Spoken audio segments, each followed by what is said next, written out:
চানাটাকে 4-5 ঘন্টা আমি ভিজিয়ে রেখেছিলাম। এবার ভিজিয়ে রাখা চানাটার থেকে জলটা ঝরিয়ে নিয়েছি। অন্যদিকে একটি পাত্রে আমি জলও বসিয়ে দিয়েছি গরম করে নেওয়ার জন্য। এবার চানাগুলোকে আমি সেদ্ধ করে নেব। তো দেখো জলটা গরম হয়ে গেছে। এবার ভিজিয়ে রাখা চানাগুলোকে এর ভেতরে দিয়ে দেবো। একটা ঢাকনা দিয়ে দেবো যাতে তাড়াতাড়ি সেদ্ধ হয়ে যায়। আর এখানে কিছু গোটা মশলা আমি নিয়ে নিয়েছি। এখানে নিয়েছি গোটা গরম মশলা, তেজপাতা, কাজু আর শুকনো লঙ্কা। আর নিয়েছি একটা টমেটো কেটে। এবার একটা কড়াই বসিয়ে দিয়েছি। কড়াইটা গরম হয়ে গেছে। এই মশলাগুলোকে এবার আমি একটু ভেজে নেব। মশলাটাকে একটু উল্টে পাল্টে ভেজে নেব। এবার ভেজে নেওয়া হয়ে গেলে এর ভেতরে একটু কেটে রাখা টমেটোগুলোকেও দিয়ে দেব। আবারও সমস্ত কিছু খুব ভালো করে আমি ভেজে নেব। মশলাটা ভেজে নেওয়া হয়ে গেছে। এবার এটাকে আমি তুলে নেব। এই যে তুলে নিয়েছি। এবার এটাকে আমি একটু ঠান্ডা করে দেওয়ার জন্য এটাকে আমি রেখে দেবো। এবার অন্যদিকে ছোলা সেদ্ধটা দেখব কেমন হয়েছে।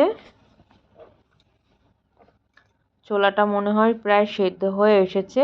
এবার ছোলাটাকে আমি এটাকে নামিয়ে নেব।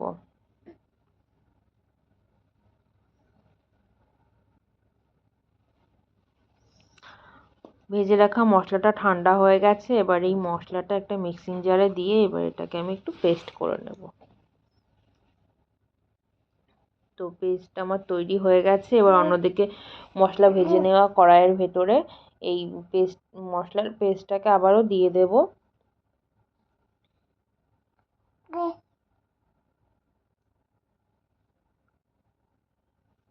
আর এখানে কিছু গুঁড়ো মশলা আমি নিয়েছি, জিরে গুঁড়ো, ধনে গুঁড়ো, লঙ্কা গুঁড়ো, হলুদ আর নুন।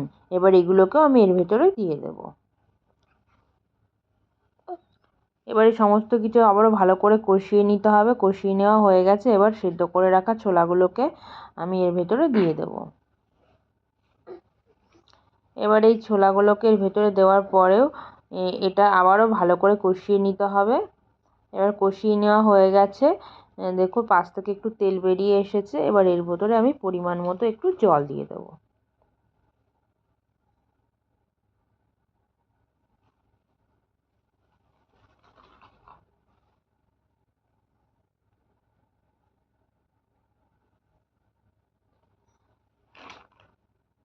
চানাটা প্রায় তৈরি হয়ে এসেছে। এবার তৈরি হয়ে গেছে। এবার চানাটাকে আমি নামিয়ে নেব। তো আমি যেভাবে তৈরি করেছি, তোমাদের যদি এই চানার রেসিপিটা পছন্দ হয়ে থাকে তো বাড়িতে অবশ্যই তোমরা ট্রাই করো আর আমাকে কমেন্টস করে জানিও কেমন হয়েছে। টাটা বন্ধুরা।